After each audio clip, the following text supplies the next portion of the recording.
Hey everybody, this is Darcis with Death After College, favorite vampire. So I'm coming to you guys today with a little bit different material. I don't usually talk about this sort of thing. It actually relates to the vampire community at large and some drama within it. Um, Recently, Logan South is one of the more well-known vampires that come out and kind of like talked about some of the allegations of abuse and things that went on in the vampire community um, recently and potentially over like many years. Um, and if you study the vampire community, you've probably heard of this. At least I know I hadn't, but so far it's mostly been allegations. And me myself, as someone who's mainly been distant from other people who identify as vampires, only kind of connected by internet, you it's hard to really um, be able to hold people either accountable, like either like investigate things, or to like have any kind of like um, full scale grasp of the situation. So you really kind of just have to like step back and realize that these things are definitely going on, but you aren't close enough to them yourself to know and really have that kind of first-hand knowledge of it. So that's been my take up to this point. Um, I'll post the some of his Facebook messages that are Facebook posts that he put out about like the kind of drastic measures he was advocating for with the vampire community. Really like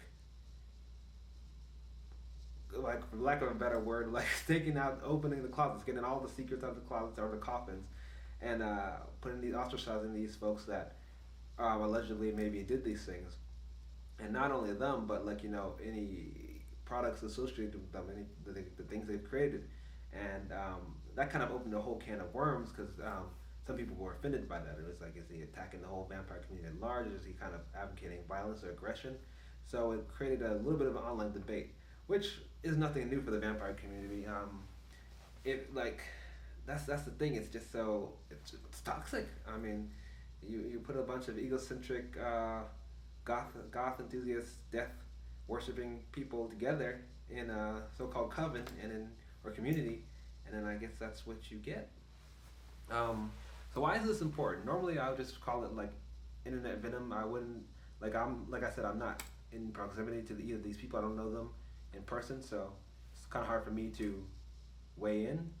But this matters because for all of us who consider ourselves vampires, who are part of the vampire community, using the tags on Instagram, even whatever it is, the vampire community is small, so the actions of a few can have like a ripple effect over the rest of us.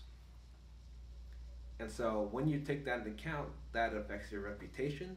If you're looking at vampirism as like through social media, it can really like where do you stand then if you're associated with some of this and some of these people. It also affects like business. Some people have a lot of makeup brands associated with the vampires and the goth scene and all that fun stuff.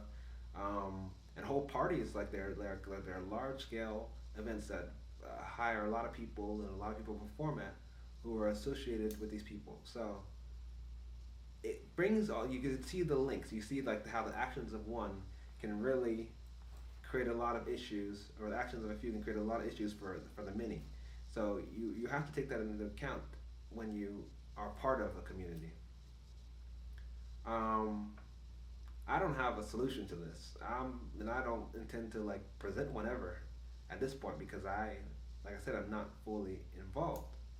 I am up to this point what's known as a run-in or an unaffiliated vampire. I'm not part of a court or coven. I just do my own thing. I kind of got into vampirism on my own, read some books about it, learned some more, and then kind of developed it from there and discovered it for myself. And to me, that this is actually validating that I'm actually thankful now that my experience wasn't like having being brought up in a coven or that kind of system. You hear a lot about maybe one guy's like the vampire king of this area, and then a bunch of people sprout out and join out of it and come together and like come out of the coffin. Not necessarily because they ever would have on their own, but because this individual is like a beacon for them, or like it's like someone who brings out or turns other people, which sounds cool on paper, but then you're kind of dependent on that person. You're linked to them, and so I didn't have that experience. Mine was like self created. I created Darcis. um, and now I don't feel like that's such a bad thing. I don't feel like that separation, isolation is a bad thing. And part of that is because vampirism at its core is what I would call a individualistic path. It's a path of personal development, it's a path of inner darkness, and it is to a degree a predatory path. I'm not saying that we should condone violence or abuse, but I am saying that it would be wrong to think vampirism is a collective, peaceful, harmonious current or energy or idea. Because if you look at the myth, it's a myth based on fear, horror, the darkness within humanity, humanity's own beasts and ideas of disease and predation and the devil and all that kind of stuff. So when you try to assume that will be a very pleasant thing, even to today, even when modernized, I think you're haven't been paying attention to the history.